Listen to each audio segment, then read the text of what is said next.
Okay, Shalom Akim, Kahalayim La Yahabashim Yahshua Bashim Rakakudash, and double honors to the Ruyams and Apostles. Thadia Yahshua for the strength and all to make this video, and Yaratazar that you also find it edifying and exhorting as well. So yeah, pretty much just to get to the point of the video, I don't think it'll be too long either, because it's just based on this artful representation here from the movie Bug's Life. I came across this short, and when I was watching it, I realized this is basically talking about the hatred towards from Esau to Jacob, man, to Israel. It also reminded me of when the Egyptians decided to take to assign taskmasters onto Israel, man. And that was the beginning of the Egyptian captivity. But let's watch the short, and after that, I'm gonna bring out some precepts, and that'll pretty much just be the lesson, man. Simple lesson, but as they say, art imitates life. It was just one ant. Yeah, you're right. It's just one ant. Yeah, boss, they're puny. Puny. Say, let's pretend this grain is a puny little ant. Did that hurt? Nope.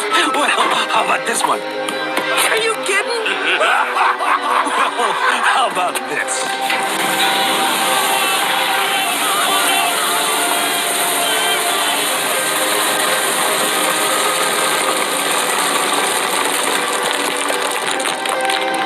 You let one ant stand up to us, then they all might stand up.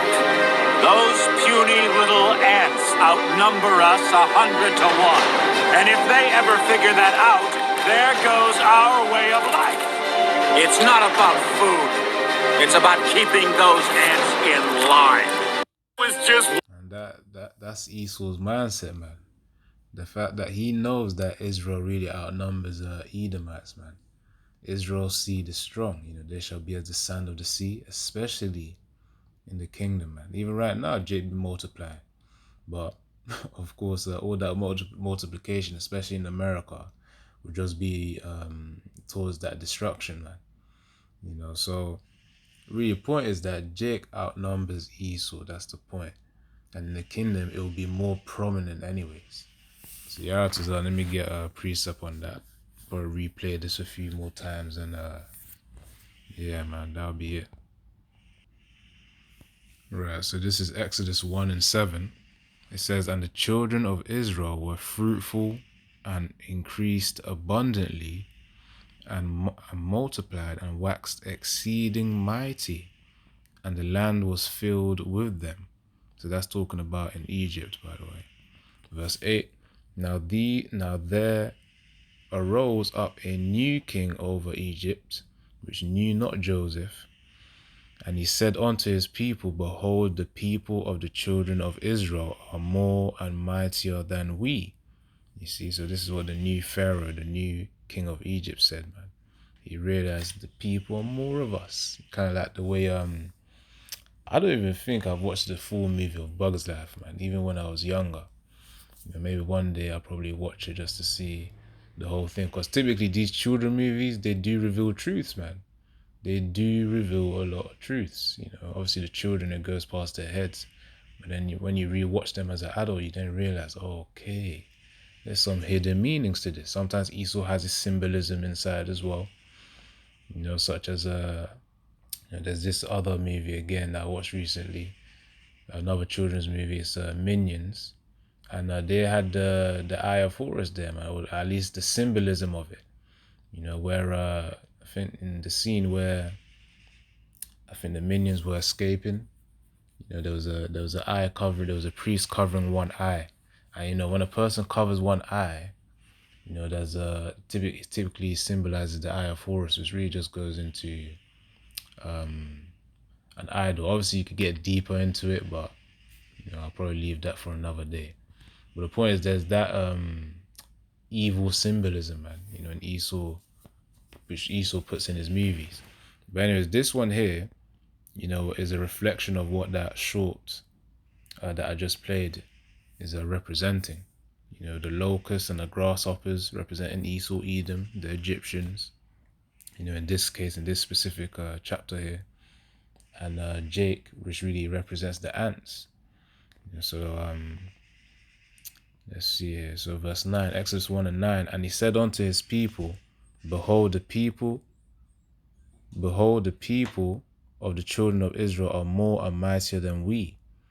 Come on, let us deal wisely with them, lest they multiply, and it come to pass that when there falleth out any war, they join also unto our enemies and fight against us. So get them up out of the land. Therefore they did set over them taskmasters to afflict them and their burdens, and they built for Pharaoh treasure cities, Pithom and Ramses. But the more they afflicted them, the more they multiplied and grew, and they were grieved because of the children of Israel.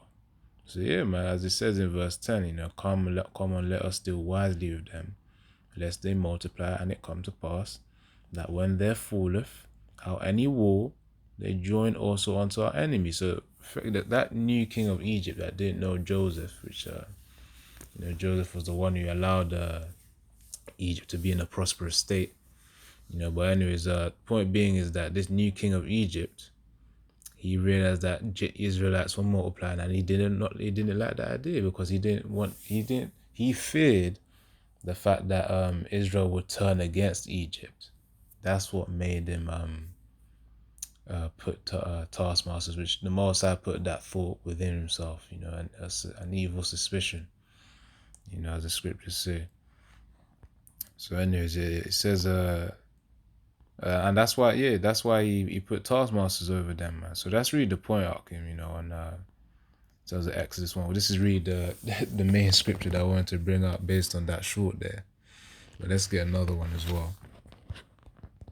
In fact, before I get another one, I just want to play it again, and then, you know, just to reiterate that point. 23. This is Genesis 25 and 23. It says, and the Lord Yahweh said unto her, 2 nations are in thy womb, and 2 manner of people shall be separated from thy bowels. And the one people shall be stronger than the other people, and the elder shall serve the younger.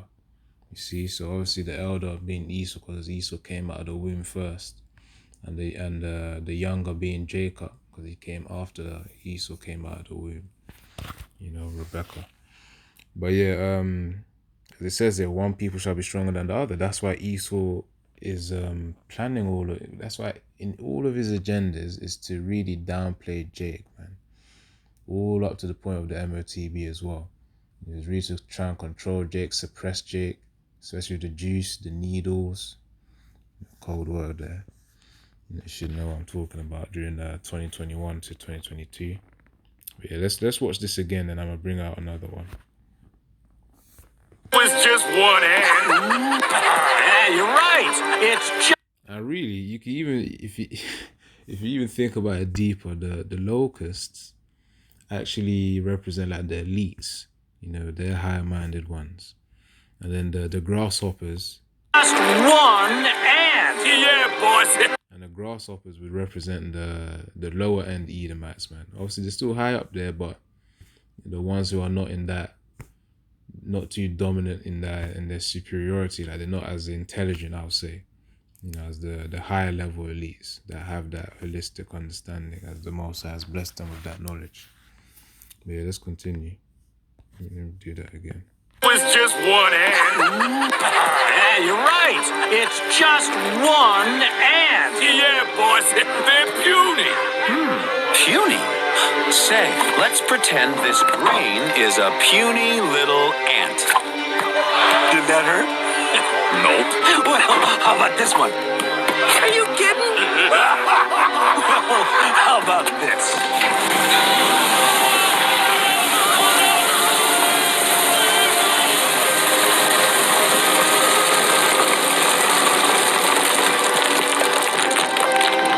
You let one ant stand up to us, then they all might stand up. Those puny little ants outnumber us 100 to 1. 100 to 1, man. So yeah, that's just again, as I named the video, an artful representation. You know, Jacob multiplying way more than Esau. So that's really it, man. They fear Jake taking over, man. That's why they're gonna be trying to fight Yahushua in the heavens, man. When I say fight Yahushua, I'm talking about Yahushua's angels, man. You know, that he's gonna command to take over the kingdom. You know, but that Esau ain't gonna succeed with that. He ain't gonna succeed at all.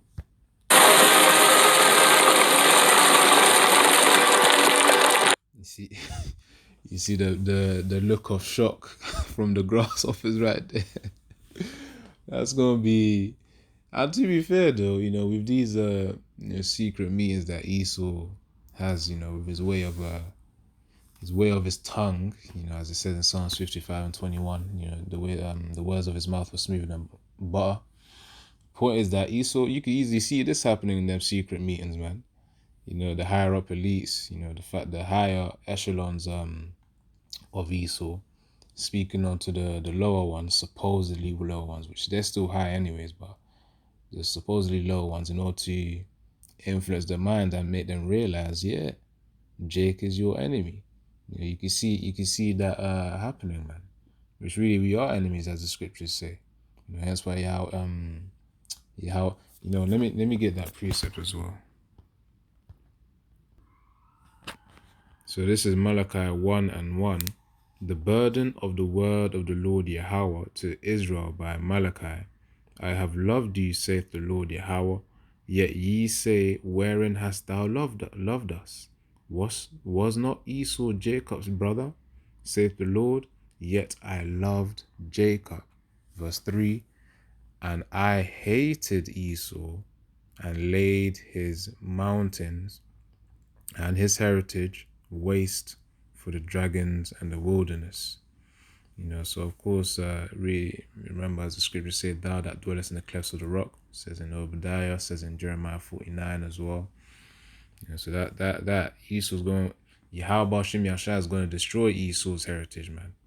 And you're going to see that as well. It's going to come full circle, because it says, and laid his mountains and heritage waste for the dragons of the wilderness. And the dragons, you know, referring to the creatures of the earth, will also be will also take over Babylon, man. You know, you ain't gonna see some, because that place is gonna be burnt, man. You know, just gonna be seeing vultures and these predator birds just feed on the dead bodies there as well. You know, so yeah, man. Hold on, let me see. Verse 4. Whereas Edom saith, we are impoverished, but we will return and build the desolate places. Thus saith the Lord Yahweh of hosts, they shall build, but I will throw down, and they shall call them the border of wickedness, and the people against whom the Lord Yahweh hath indignation forever. You see, so really Yahweh Shem Yahshai will destroy Esau, Edom. You know, with all his wicked agenda, as it says, the border of wickedness. That's what he is. He is the wicked. That's what Malachi 1:4 supports. Well, how about this one? Are you kidding? Well, how about this?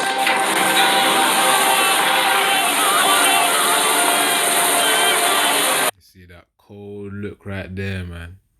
That cold look. And that Esau is going to show his horns, man. He's going to show his horns in that time of Jacob's trouble.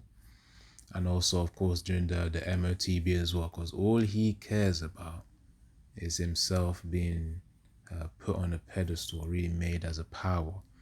You know, that superiority complex of his.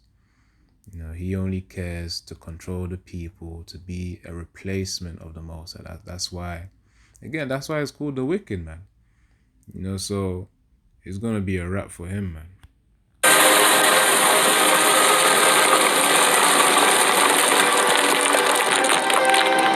You let one ant stand up to us, then they all might stand up. I mean, why do you think that, obviously, all these videos of Jake resisting against, you know, Esau, Edom, which really, of Of course, Jake is unlearned in the scriptures. That's why they resist. But to the point, though, why do you think there's all that police brutality, man? Even when Jake remains calm, typically Edomites just be trying to poke Jake, man, trigger him to anger, to lash out and crash out. Which really all that comes from this mentality that is saying if you let one, let me let him say that thing again. You let one ant stand up to us, then they all might stand up. Yeah, you see, if you let one ant stand up to us, then they all might stand up to us. So of course the point is, as a certain Arkin would say, nip it in the bud. You end it from the get-go, from the beginning, before it even spreads, before the virus spreads. You gotta contain it. As Esau would have said recently. But anyways, yeah, man, that was the mentality. But let's get another precept here. This is Obadiah 1 and verse 8. Shall I not in that day, saith the Lord Yahweh, even destroy the wise men out of Edom, and understanding out of the mouth of Esau? Because Esau thinks that with all his reasoning against Jake and all his wickedness, that he's actually going to succeed, but he won't. He won't. That superiority complex will be greatly humbled, because it ain't supposed to be so for Esau to rule forever and just oppress Jake. Jake is supposed to, Esau's kingdom is supposed to fall, and then Jake is supposed to be the rightful rulers. The righteous. When the righteous beareth rule, the people will rejoice. So Obadiah 1 and 8 again. Shall I not in that day, saith the Lord Yahweh, even destroy the wise men out of Edom, and understanding out of the mouth of Esau, and thy mighty men, O Teman, which is one of the tribes of these Edomites, shall be dismayed in the end, that every one of the mouth of Esau may be cut off by slaughter. Verse 10, for thy violence against thy brother Jacob, shame shall cover thee, and thou shalt be cut off forever. You see? And then in here you can see the scheming, the planning from the locusts and the grasshoppers in order to deal with these ants. Which again, the ants represents the Israelites, and the locusts and grasshoppers really represent the Edomites predominantly. You could also say they represent the heathen nations too. They're also against us as well. They're also against us being over them, which is inevitable anyways, but they don't know that. So let's play this. Those puny little ants outnumber us 100 to 1. And if they ever figure that out, there goes our way of life. Yep, you see, Esau wants his way. There goes our way of life. Esau wants his way and his way only. And really his way is the way of wickedness, which goes against Yahweh Shem Yahushai. So that's why Esau's unrighteousness, Esau's wickedness will only be temporal. It's only for a temporary time. It's not about food. It's about keeping those ants in line. You see, that's why he always plays these psychological games, to keep Jake in a lowly state. As people may say, a lowly vibrational state, man, a low, weak spirit. With all the food, that's one way he attacks. With the air sprays, that's one way that he attacks as well. What else is there? There's many ways, man. Of course, with the juice during 2020, 2021, 2022, come and take it, put it up your arm. That's another way of warfare as well. Warfare doesn't just mean guns and weapons. No, it can be psychological, which is the new way Esau uses the subtleties. It's like a metaphorical sniper. But yeah, that's really the point that the final form of Esau wanted to control, to keep people in line. I'm gonna play it one more time. I'm gonna play it again before I even end the video. But let's hear it. It's just one ant. Yeah, you're right. It's just one ant. Yeah, boss, they're puny. Puny? Say, let's pretend this brain is a puny little ant. And really, the Edomites that underestimate Jake as well, they're the ones who are more likely to fall anyways, under the hand of Jake, especially in this day and time. As it says, one people shall be stronger than the other, and not just physically, mentally as well, spiritually, of course, because Esau's dead spiritually. Did that hurt? Nope. Well, how about this one? Are you kidding? Well, how about this?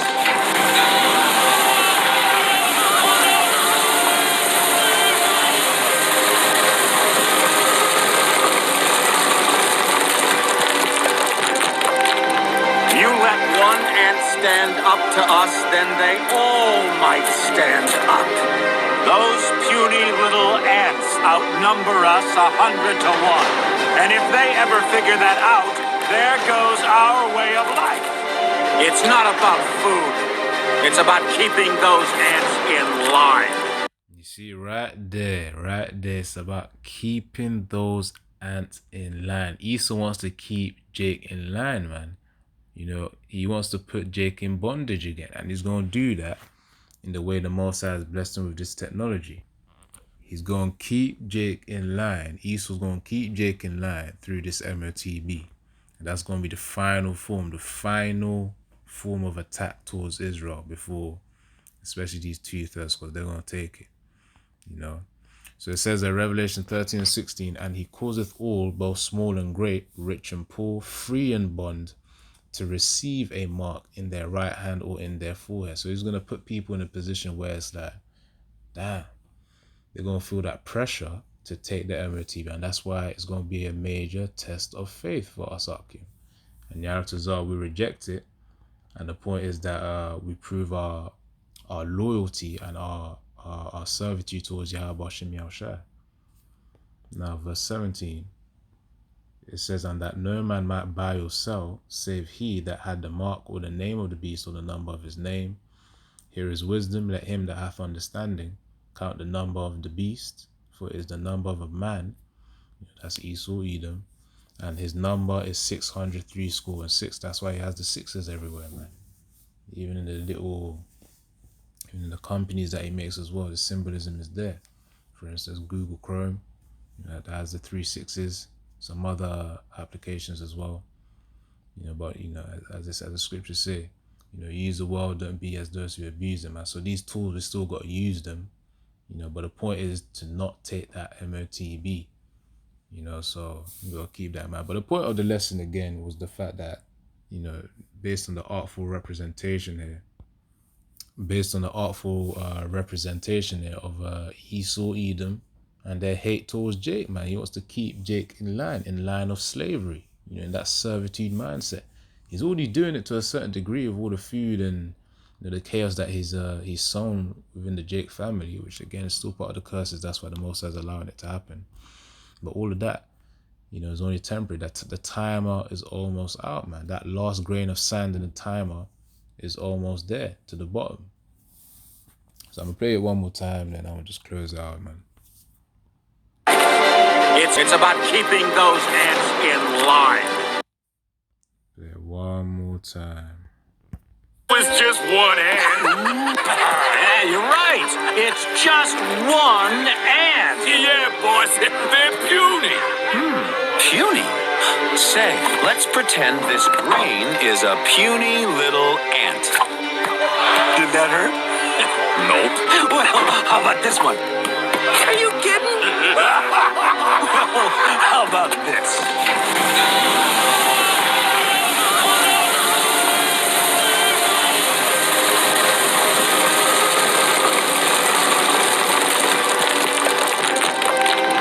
You let one ant stand up to us, then they all might stand up. Those puny little ants outnumber us 100 to 1. And if they ever figure that out, there goes our way of life. It's not about food. It's about keeping those ants in line. Come on, man. Before I close up, I decided to show this. It's on Netflix. Part of the Despicable Me franchise, which is really goes into the children movie. But yeah, I saw this and I realized, oh, okay, they include some symbolism in this, man. So, you know, I mentioned it before and I just wanted to, you know, show the evidence here. You know, it's on Netflix, you know, 1 hour 4 mark. And yeah, they even show the fake moon landing as well, which I don't want to get copyright for this, but, you know, let's see if I can, I was going to zoom it so I don't get no copyright. Yeah, just hold on. Okay, this. See this? Notice the studio as well. So yeah, they include a lot of truth in these movies, man, especially children movies as well. You know, they're practically saying, yep, it was shot in a Hollywood set. You know, but anyways, that's something else, man. But the point of the video is how is Esau's mindset towards Jacob. You know, so yeah, Shalom and Yahabashim Yashai Barakatha.